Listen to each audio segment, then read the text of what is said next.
موت پر ایمان لانے سے کیا مراد ہے؟ پہلی بات یہ ہے کہ موت پر ایمان لانے سے مراد ان تمام غیبی امور پر مکمل ایمان لانا ہے جن کا ذکر قرآن مجید اور حدیث رسول میں ہوا ہے۔ مثال کے طور پر پہلی بات یہ ہے کہ ہر چیز جو زندہ ہے فنا ہونے والی ہے۔ آل عمران کی آیت نمبر ہے 185۔ یہ کچھ بیسک ریالٹیز ہیں جن کو ذہن میں رکھنا ضروری ہے۔ ان ریالٹیز کا انسان کو کتنا زیادہ فائدہ ہے عام حالات میں انسان کو احساس نہیں ہوتا، دل مطمئن نہیں ہوتے، کیونکہ انسانوں کے اندر ہمیشہ کی زندگی کی خواہش موجود ہے۔ احساس اس وقت ہوتا ہے جس وقت ایک انسان کا ذہن نارمل نہیں رہتا، یا اس کے احساسات یا اس کی عقل اور شعور نارملی کوئی کام کرنے کی پوزیشن میں نہیں رہتے۔ مثال کے طور پر دیکھیے، اپنے کسی پیارے کی ڈیتھ ہو گئی، والد کی، کسی کے بچے کی، کسی کے شوہر کی، حقیقت قبول کرنے کو جی نہیں چاہتا۔ میں 2-3 اگزامپل ضرور آپ کے سامنے رکھوں گا۔ ایک گھرانہ ایسا تھا جہاں پر باپ سے بے پناہ محبت تھی بیٹیوں کو۔ باپ کے انتقال کے بعد بیٹیاں اس وقت پہ اس قدر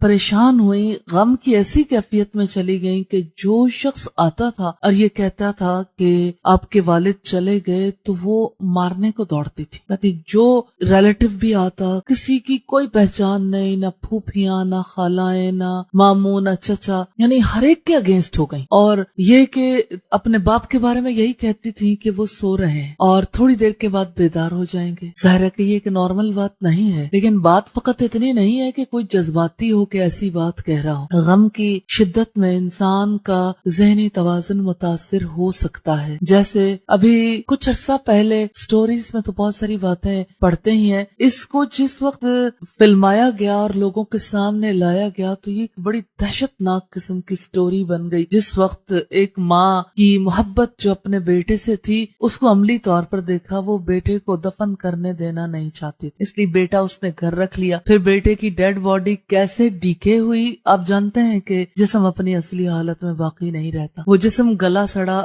ماں نے تب بھی برداشت کیا، وہ ڈھانچہ بن گیا، ماں نے تب بھی برداشت کیا، چھوڑنے کو تیار ہی نہیں تھی۔ ماں ہر کھانے کے ٹائم پہ اس کے لیے کھانا لے کے آتی، اس سے بیٹھ کے گھنٹوں باتیں کرتی۔ آپ ایسے انسان کے بارے میں کیا کہیں گے جس کا ذہن موت کی ریالٹی کو تسلیم نہیں کرتا، اور اپنے بچے کے ساتھ اب نارملی بہیو کرنے والی ماں کو اگر یقین آ جاتا، وہ اپنی زندگی گزارتی ہے حقیقت کو تسلیم کرنے کے بعد ایک تو گیا ہی تھا، دوسری زندگی کس طرح سے برباد ہو گئی۔ اور یہ صرف ایک انسان کی زندگی کا نہیں، پوری انسانیت کے لیے اس ریالٹی کو تسلیم کیے بغیر کوئی چارہ کار نہیں ہے۔ اور ہم اپنی زندگی میں دیکھتے ہیں، مثال کے طور پر ہر فرائیڈے کو جب میں اپنے نیلز کاٹتی ہوں تو میں اپنے آپ سے ضرور کہتی ہوں کہ ابھی تھوڑی دیر پہلے تو یہ جب جڑا ہوا تھا تو مجھے اس کے ہلانے چلانے سے ذرا سا یہ ڈسٹرب ہوتا تھا، مجھے دکھ ہوتا تھا، اور اب مجھے اس کی تکلیف کی کوئی پرواہ نہیں۔ میں نے نیلز جو ہیں وہ آسانی سے اٹھائے ہیں اور انہیں ڈسپوز آف کر دیا۔ ہر روز برش کرتے ہوئے یہ خیال ذہن میں ضرور آتا ہے کہ دیکھو یہ بال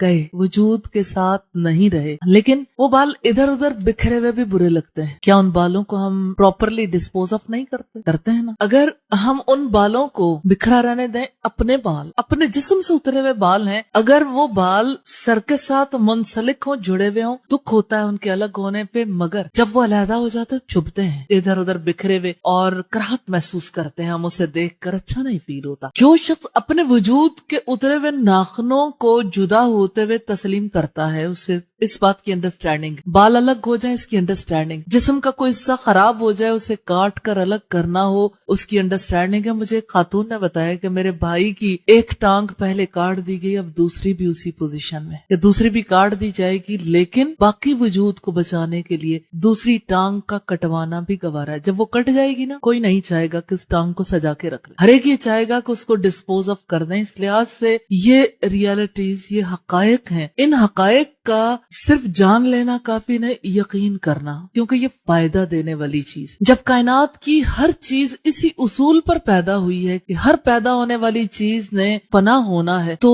ظاہر ہے کہ انسان بھی فنا ہونے کے لیے ہی پیدا ہوا، وہ فنا ہوگا پھر اسے دوبارہ زندہ کیا جائے گا، یہی حقیقت ہے۔ کیا ہم فصلوں کو کٹتا نہیں دیکھتے؟ ہر دفعہ جب فصل کٹتی ہے کسان خوش ہوتے ہیں فصل کٹنے پہ، اور اسی طرح سے پھر اب دیکھیے جیسے کپاس کی فصل ہے، گندم کی فصل ہے، مختلف فصلیں اپنے پوری میچیور ہو جاتی ہیں، کٹ جاتی ہیں۔ کٹ جانا کیا ہے؟ ڈیتھ۔ دوبارہ بیچ کو زندگی ملنا کیا ہے؟ لائف۔ یہی لائف اور ڈیتھ کا سرکل ہے۔ کیا ہم دیکھتے نہیں کہ ہر سورج جب نکلتا ہے شام کو وہ غروب بھی ہو جاتا ہے، دن رات میں بدلتا ہے، راتیں دن میں بدلتی ہیں۔ یہی رات اور دن کا اختلاف ہے جس میں عقل والوں کے لیے نشانیاں ہیں۔ کوئی چیز ہمیشہ رہنے والی نہیں۔ اسی سے تو حی و قیوم پر ایمان ملتا، اس کے ساتھ تعلق جڑتا کہ صرف اسی کی ذات باقی رہنے والی ہے، اسی کی ذات کو بقا ہے، کسی اور کو بقا نہیں ہے۔ تو انسان جس وقت اپنی ریالٹی اور اپنے مولا کی ریالٹی کے بارے میں دیکھتا ہے تو ہماری تو حقیقت ہی اتنی ہے کہ ہم نے فنا ہو جانا ہے۔ کلو من علیہا فان، جو چیز بھی زمین پر ہے ہر چیز فنا ہونے والی ہے، اور تیرے رب کی جلیل و کریم ذات ہی باقی رہنے والی۔ یہی فرق ہے خالق اور مخلوق میں، مالک اور مملوک میں، یہی فرق ہے اس مولا اور عبادت گزاروں میں، اس کے بندوں۔ یہ ہماری زندگی کی ریالٹی ہے، بہت فائدہ ہے۔ مجھے کتنے ہی لوگوں سے ملنے کا اتفاق ہوا ہے جو ڈیتھ کی ریالٹی کو قبول نہیں کر پاتے اور سدا ہی تکلیف میں رہتے ہیں۔ ایک اور اینگل سے بھی اس بات کو واضح کرنا چاہتے، یہ چیزیں بھی ضرور ذہن میں رکھنی چاہیے۔ مثلا جو لوگ ڈیتھ کی ریالٹی کو ایکسپٹ نہیں کرتے، اب آپ دیکھیے کہ بظاہر شروع میں ایسا مسئلہ نہیں ہوتا، گریجولی اعتماد اٹھتا چلا جاتا ہے مختلف چیزوں سے۔ اب دیکھیے ہم اعتماد کے بغیر زندہ نہیں رہ سکتے۔ مادی چیزوں سے اعتماد اٹھ بھی جائے تو رب کی ذات پر تو اعتماد ہوتا ہے، اور اس اعتماد کے سہارے انسان زندگی گزار۔ جو انسان ڈسٹرسٹ کا شکار ہو جاتا ہے اس کی وجہ سے وہ اب نارمل لائف گزارتا ہے۔ جس انسان کو دھڑکا لگا رہے کہ ابھی جو ہے وہ ضائع ہو جائے گا، ضائع ہو جائے گا، یہ دھڑکا جو ہے یہ اپنی جگہ پر ایک اعتبار سے اہمیت کا حامل بھی ہے، لیکن دوسرے اعتبار سے دیکھیے تو ہر چیز کے بارے میں ایک انسان کا ایٹیچیوڈ بدلتا نہیں۔ جانے والی چیز نے جانا ہے، اس پر کتنا غم منانا ہے؟ 3 دن بس کافی ہے، اس سے زائد منائیں گے خود اپنا نقصان کریں گے۔ تو ڈیتھ کے بارے میں اس پہلی ریالٹی کو ذہن میں رکھیے گا کہ جو چیز اس دنیا میں ہے سب چیزیں فنا ہونے والی ہیں۔ آل عمران کی آیت نمبر 185 سے پتا چلتا ہے۔ دوسری بات یہ کہ ہر شخص کو موت اللہ تعالیٰ کے حکم سے آتی ہے، خواہ بیماری سے آئے، خواہ قتل ہونے کی وجہ سے آئے یا تندرستی میں آئے، موت تو آنے ہی ہے۔ اگر میدان جنگ میں نہیں آتی گھر میں آ جائے گی۔ میدان جنگ میں جانے سے جو لوگ بھاگتے ہیں وہ ریزن یہی پیش کرتے ہیں کہ وہاں جانے سے موت آ جائے۔ تو اپنے گھر میں بستروں سے کیوں نہیں ڈرتے لوگ کہ ان بستروں پہ کتنے لوگوں کا انتقال ہو جاتا ہے، ڈیتھ ہو جاتی ہے۔ تو ڈیتھ ایک ریالٹی ہے، اس سے بھاگنا نہیں چاہیے، اور یہ ڈیتھ اس ریالٹی کو ایکسپٹ کرنے والے لوگوں کا بیہیویئر بہت نارمل ہوتا ہے۔ ایک دکھ یا تکلیف کی کیفیت اپنی جگہ پہ، لیکن اس ریالٹی کو تسلیم کرنے والوں کا نارمل رہنا، پرسکون رہنا، یہ بتاتا ہے کہ اسی کو تسلیم کرنا، اسی کا عقیدہ رکھنا ہمارے لیے مفید۔ تیسری عام بات یہ ہے کہ ہر شخص کے لیے موت کا وقت مقرر ہے، نہ اس سے پہلے آ سکتی ہے نہ بعد میں۔ سورہ الرعد کی آیت نمبر 2 سے ہمیں پتا چلتا ہے۔ اچھا، یہ بات بھی بڑی اہمیت کی حامل ہے، بظاہر بڑی سادہ سی بات ہے کہ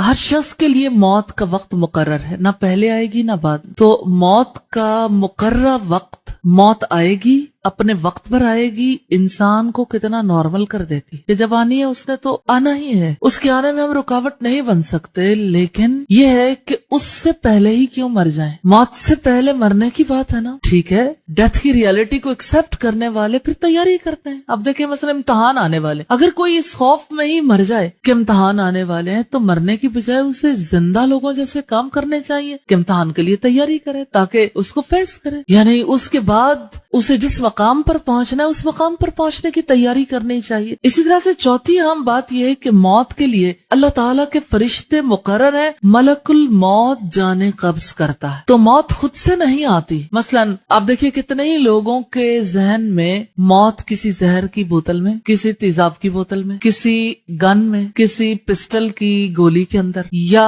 کسی بم کے دھماکے کے اندر چھپی ہوئی ہے، یعنی ان کے اپنے نزدیک خوف زدہ ہو جاتے ہیں لوگ جب کبھی اپنی ڈیتھ کو کسی بھی چیز کے ساتھ نتھی کر لیتے، ہمیں کیا خبر ہماری موت کس طریقے سے آنی، لیکن ہم اللہ سے دعا کرتے ہیں جیسے نبی صلی اللہ علیہ وسلم دعا کرتے تھے کہ غرق ہونے سے یعنی ڈوب کر مرنے سے یا دب کر مرنے سے یا بری بیماری میں مبتلا ہونے سے ہمیں بچا لینا، یہ ہمارا حق ہے۔ ہم اپنے رب سے دعا کرتے ہیں یا اللہ اچانک آنے والی موت سے، ناگہانی حادثات سے ہمیں بچا لینا، کہ بری موت سے اللہ کی پناہ مانگنی چاہیے، باقی ہمارے ہاتھ میں کچھ نہیں، ہم جتنی جی چاہے احتیاط کر لیں، موت نے آ ہی جانا، آئے گی اپنے مقررہ وقت پہ، کسی کی تدبیر سے نہیں آئے گی۔ مثال کے طور پر کوئی شخص ایسا ہے جو کسی کی گھات میں ہے، قتل کر دینا چاہتا ہے، تو اس کی چاہت سے موت نہیں آئے گی، موت اللہ کے ہاتھ۔ کتنا ایک انسان نارمل اور بہادر بن جاتا ہے، اسے کسی کا خوف ہی نہیں رہتا، وہ ایک اللہ سے ڈرتا ہے، ایک اللہ کے ماں سوا کسی سے نہیں ڈرتا۔ یہ بڑا ضروری لازمی عقیدہ ہے، بہت مفید، بالکل نارمل رکھنے والا، یہ ہمارے لیے بہت بڑی دولت ہے، بلیسنگ ہے یہ عقیدہ۔ اس کے ساتھ ہی ہم اپنی حیات کو درست طریقے سے بسر کر سکتے ہیں۔